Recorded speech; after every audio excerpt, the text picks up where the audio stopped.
Hello and welcome to Creative Easy Crafts and Recipes. Today we're cooking up something special, a traditional Bosnian beef stew. It's hearty, full of flavour, and honestly, once you try it, you'll want to make it again and again. Let's start with the basics. First, grab your beef and cut it into nice chunky cubes. Not too small. You want those juicy bites that soak up all the flavour later on. Next, peel your potatoes and cut them into quarters. I like leaving them chunky. It makes the stew feel nice and rustic. Now dice up your onions, garlic, carrots, and capsicums. Yeah, it's a bit of chopping, but stick with me.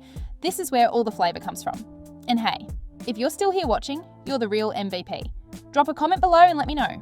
Do you like your stew spicy or more on the mild side? I'd love to know how you guys make it at home. Alright, chopping's done. Let's cook. Grab a big pot, add a splash of olive oil, and toss in the beef cubes first. Let them sizzle away for about 3 minutes. We're sealing in all that juiciness right from the start. Now, add the onions and let them fry together with the beef for about 3 more minutes. Just how good is that combo? It's already smelling amazing. Next, toss in the garlic, carrots, and capsicums. Stir it all up and let everything cook together for about 3 minutes. Time to bring in the potatoes. Fry them for a quick 2 minutes so they grab some of that flavour. Now for the fun part, seasoning. Add in 3 teaspoons of Vegeta, 2 tablespoons of salt, a tablespoon of turmeric for that golden colour, a tablespoon of paprika for depth, a decent dash of pepper and 2 tablespoons oregano and parsley.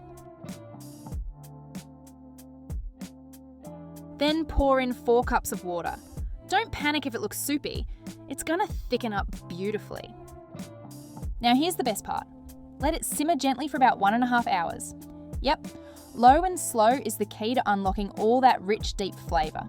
Give it a stir every 15 minutes or so, and just let the stew do its thing. And hey, while it's bubbling away, why not check out some of my other recipes? I've got plenty of comfort food ideas waiting for you, or even better. Let me know in the comments, what dish should I make next? Trust me, the hardest part of this recipe isn't the chopping or even the waiting. It's resisting the smell while it cooks for that whole hour and a half. Your kitchen is about to smell incredible. And there you have it, a proper Bosnian beef stew. Rich, hearty, full of flavour, and perfect with some crunchy bread on the side. Thank you for watching. If you enjoyed this recipe, make sure to check out my other videos. And hey, hit that subscribe button so you don't miss the next one. Who knows? Maybe the next recipe will be your new favourite.